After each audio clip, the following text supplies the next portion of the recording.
दोस्तों, वैसे तो आर्कियोलॉजिकल डिस्कवरीज इतिहास के बारे में जानकारी जुटाने में हमारी मदद करते हैं। आर्टिफैक्ट्स ही एकमात्र जरिया होते हैं जिससे हम पहले के टाइम में रहने वाले लोगों के बारे में जानकारी इकट्ठी कर सकते हैं।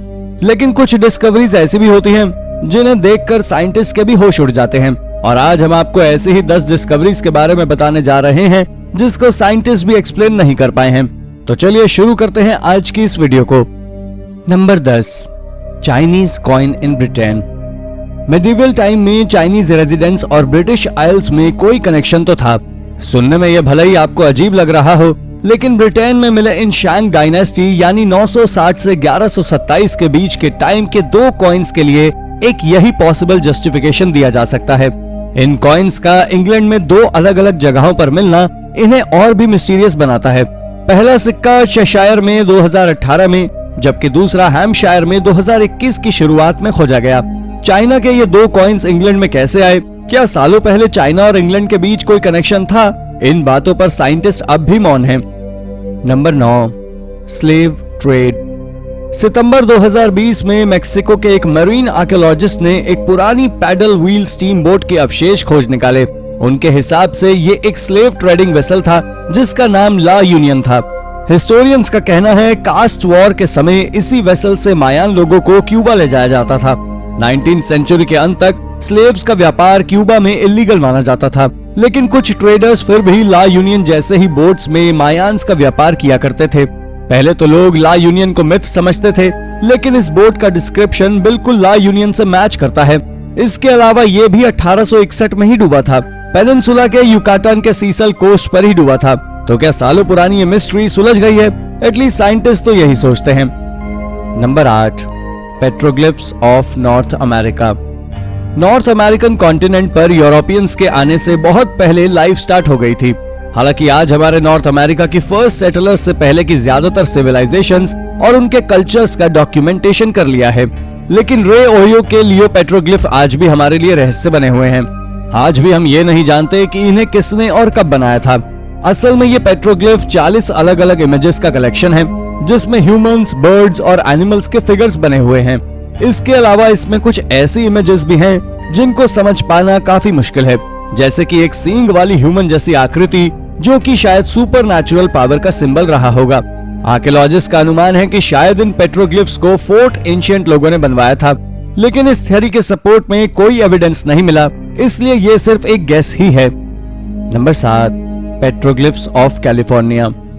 अभी हमने आपको बताया नॉर्थ अमेरिका के पेट्रोग्लिफ्स के बारे में, लेकिन सिर्फ नॉर्थ अमेरिका के पेट्रोग्लिफ्स ही इकलौते मिस्टीरियस पेट्रोग्लिफ्स नहीं हैं, बल्कि कैलिफोर्निया में भी ऐसे मिस्टीरियस पेट्रोग्लिफ्स पाए गए हैं। कैलिफोर्निया डेजर्ट के लगभग 150 किलोमीटर के हिस्से में फैले हुए इन कोसों पेट्रोग्लिफ्स तक पहुंचना किसी आम इंसान के बस की बात नहीं है, क्योंकि ये आर्टिफैक्ट्स रीजन के naval air weapon station area में स्थित हैं। इसमें शीप्स, स्नेक्स, लायंस और टर्टल्स के फिगर्स बने हुए हैं। इसके अलावा कुछ ह्यूमनॉइड फिगर्स भी थे।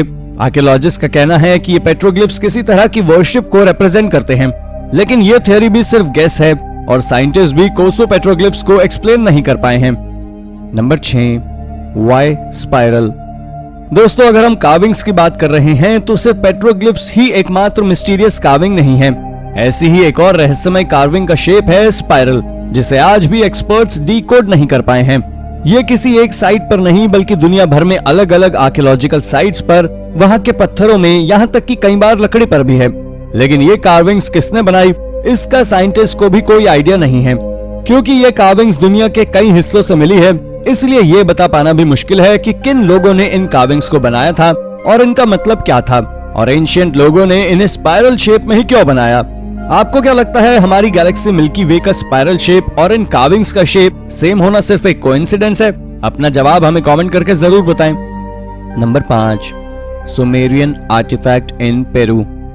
1960 में पेरू में मिला ये सुमेरियन आर्टिफैक्ट साइज में भले ही छोटा हो, लेकिन इससे साइंटिस्ट के सामने हिस्ट्री की एक बड़ी पहेली खड़ी कर दी है। ऐसा कहा जाता था कि सुमेरियन लोग समुद्र में ट्रैवल किया करते थे और बाकी किसी भी सिविलाइजेशन से पहले इन लोगों ने ओशन में ट्रैवल करने की टेक्नोलॉजी ढूंढी थी।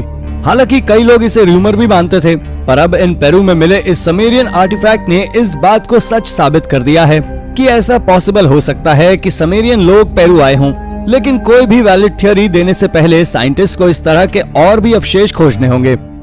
नंबर 4, स्केलेटन इन पिट।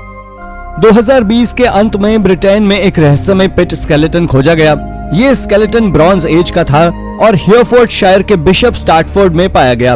अजीब बात यह थी कि वैसे तो इस जगह बाकी सारे बरियल्स काफी सिस्टमैटिक थे, लेकिन ये बॉडी गड्ढे की तली पर पड़ी हुई थी। अब ये बॉडी एक्सीडेंटली गड्ढे में गिर गई या किसी पनिशमेंट के तौर पर उस व्यक्ति को इस तरह दफनाया गया था, ये कोई नहीं जानता। इस साइट के बारे में भी आर्कियोलॉजिस्ट को कोई जानकारी नहीं है, क्योंकि यहाँ से टाइम पर ब्रॉन्ज और रोमन दोनों ही एरा के आर्टिफैक्ट्स पाए जाते हैं। आर्कियोलॉजिस्ट का मानना है कि ये साइट लंबे समय तक एक रिचुअल साइट रही होगी, इसीलिए यहाँ दोनों ही सिविलाइजेशन के अवशेष मिलते हैं। लेकिन किसी स्केलेटन के इस तरह गड्ढे में पड़े हुए मिलने का कोई एक्सप्लेनेशन साइंटिस्ट के पास भी नहीं है। Number 3, 6 crore year old egg. 2020 के मध्य में आर्कटिक के आर्कियोलॉजिस्ट ने सियमर आइलैंड पर पोटैटो के शेप के कुछ आर्टिफैक्ट्स खोज निकाले। इसकी स्टडी करने के बाद पता चला कि ये एक 6 करोड़ 80 लाख वर्ष पुराना एक एग था। साइंटिस्ट के अनुसार ये अब तक का खोजा गया सबसे बड़ा एग है और ये जरूर किसी पुरानी जायंट मरीन स्पीशीज का रहा होगा जो कि डायनासोर्स के समय में एग्जिस्ट थी। क्योंकि इस एग के अंदर किसी तरह का एम्ब्रियो नहीं निकाला है, इसलिए हम ये तो नहीं बता सकते कि ये क्रीचर कैसा दिखता रहा होगा। लेकिन आश्चर्य की बात यह है, अभी तक साइंटिस्ट को लगता था कि इस तरह के बड़े जायंट मरीन एनिमल्स अंडे नहीं देते बल्कि बच्चों को जन्म देते हैं, और इस डिस्कवरी ने पूरी रिप्रोडक्टिव थ्योरी को ही चेंज कर दिया। हालांकि अभी इसके बारे में कोई भी सटीक एक्सप्लेनेशन देने से पहले साइंटिस्ट को इस पर काफी स्टडी करनी होगी। Number 2, carvings inside crater. सबसे बड़ा एस्ट्रॉइड क्रेटर साउथ अफ्रीका में है, जिसे रेटिफोर्ट इंपैक्ट साइट के नाम से जाना जाता है। ये करीब 290 मीटर चौड़ा है और लगभग 2 बिलियन वर्ष पहले एक एस्टेरॉइड के धरती से टकराने से बना था। लेकिन अभी ये आश्चर्यजनक खोज ये क्रेटर नहीं है, बल्कि इसके अंदर मिली रॉक कार्विंग्स हैं। क्रेटर को 1960 में खोजा गया और तब से साइंटिस्ट इसे लगातार एग्जामिन ही कर रहे हैं। 2019 में इसके अंदर से पत्थर पर बनी कार्विंग्स मिले और इसने आर्कियोलॉजिस्ट का ध्यान अपनी ओर आकर्षित किया। इसमें जानवरों आदि के चित्र बने हुए हैं और आर्कियोलॉजिस्ट का मानना है कि इन्हें यहाँ रहने वाले कोई शैन लोगों ने बनाया होगा। सबसे पुरानी कार्विंग 8000 साल पुरानी थी, जबकि सबसे नई सिर्फ 500 साल पुरानी, यानी ये लोग यहाँ हजारों सालों तक रहे थे। इन कार्विंग्स की सबसे अजीब बात ये थी कि इनको ऑल्टर किया गया था। कुछ एनिमल्स हेड के ऊपर दोबारा नए एनिमल हेड्स बनाए गए थे। इस ऑल्टरेशन की जरूर कोई न कोई वजह रही होगी, लेकिन वो वजह क्या थी ये हम अभी तक नहीं पता लगा पाए हैं। Number 1, giant footprint. ऑलमोस्ट हर प्राचीन सिविलाइजेशन के लोग जायंट्स में बिलीव करते थे। यहाँ तक कि आज भी बहुत से ऐसे लोग हैं जो मानते हैं कि एक समय पर विशालकाय लोग धरती पर थे। लेकिन कुछ लोग ऐसे भी हैं जो इस थ्योरी को नहीं मानते। उनका कहना है कि जायंट्स के धरती पर रहने का कोई एविडेंस नहीं मिला है, इसीलिए इस बात पर विश्वास नहीं किया जा सकता कि जायंट्स एग्जिस्ट करते थे। लेकिन ऐसा नहीं है कि जायंट्स के अवशेष मिले ही नहीं। अब पैलेक्सी रिवर के तट पर बने इन जायंट फुटप्रिंट्स को देखिए। ये 7 इंच चौड़ा और 13 फीट लंबा है और इस हिसाब से इसको बनाने वाले आदमी की हाइट लगभग 3 मीटर रही होगी। इसे स्टडी करने वाले एक्सपर्ट्स का कहना है कि ये फुटप्रिंट किसी फीमेल का था, क्योंकि आमतौर पर फीमेल्स की हाइट मेल से कम होती है।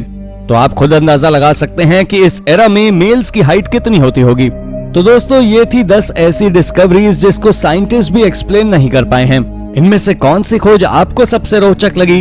अपना जवाब हमें कमेंट करके जरूर बताएं और ऐसी ही अन्य रोचक जानकारियों के लिए हमारे चैनल को सब्सक्राइब करना ना भूलें। धन्यवाद।